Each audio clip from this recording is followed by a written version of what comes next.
Hello, আসসালামু আলাইকুম। কেমন আছেন আপনারা সবাই? আশা করি খুবই ভালো আছেন। আমিও ভালো আছি। আজকে আমি যে কেক ডেকোরেশনটা শেয়ার করতেছি, এটা হচ্ছে একটা 1 পাউন্ডের পান্দান কেক। আর এই কেকটা যেদিন বানাইছি সেদিন বোধহয় ইতিহাসের শ্রেষ্ঠ গরম একটা দিন ছিল। সারাদিনে অলরেডি আমার 2টা কেক বানানো হয়ে গেছিল।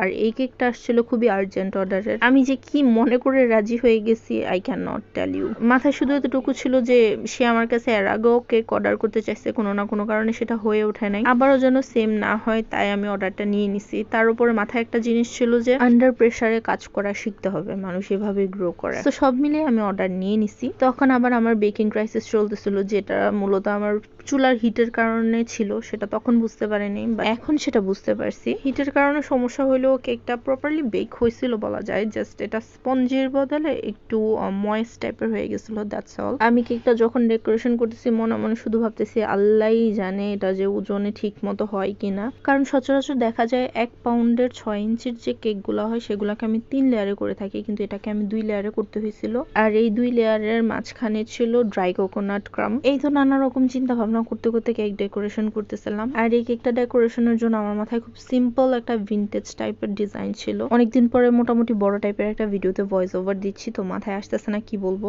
তারপরও বলে যাচ্ছি। এই কেকটা যার জন্য ছিল ওর নামটা খুবই ইউনিক, আমি এরকম নামের আগে শুনি নেই। আপনারা ওর নামটা ভিডিওর লাস্টের দিকে দেখতে পারবেন। কেকটা বানাইতেছিলাম আর ভাবতেছিলাম কখন যে ক্রিমটা গলে যায়, গরম পড়তেছিল প্রচুর। আর হ্যাঁ, ভুল বলছি, কেক বানানোর পুরা লাইফে আমার আরেকদিন পড়ছে অসহ্য গরম।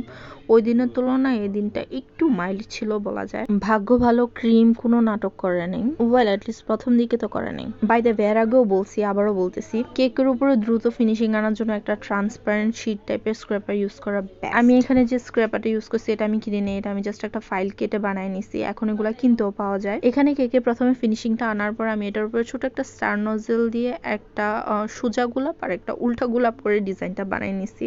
দেন নিচে কিছু শেল টাইপের ডিজাইন করে দিছি। ডিজাইনটা খুবই সিম্পল ছিল এন্ড আমার খুবই ভালো লাগছে। প্রথম থেকে মাথায় ছিল না, কিন্তু কেকটা করার পর মনে হচ্ছে ভিতরে যদি পাইপিং জেল দেওয়া হয় তাহলে বেস্ট লাগবে, এন্ড সিরিয়াসলি লাগছিল বেস্ট। এই পর্যায়ে আস্তে আস্তে আমার ক্রিম কিছুটা গলে আসছিল, কিন্তু তাতে কোনো সমস্যা হয়নি। আমি কেকটা মোটামুটি সুন্দর মতো বানাই ফেলছিলাম and trust me, overall finishing লুকটা আমার কাছেই খুব ভালো লাগছিল। ইভেন আমার কাস্টমারও খুব ভালো একটা রিভিউ দিছিল।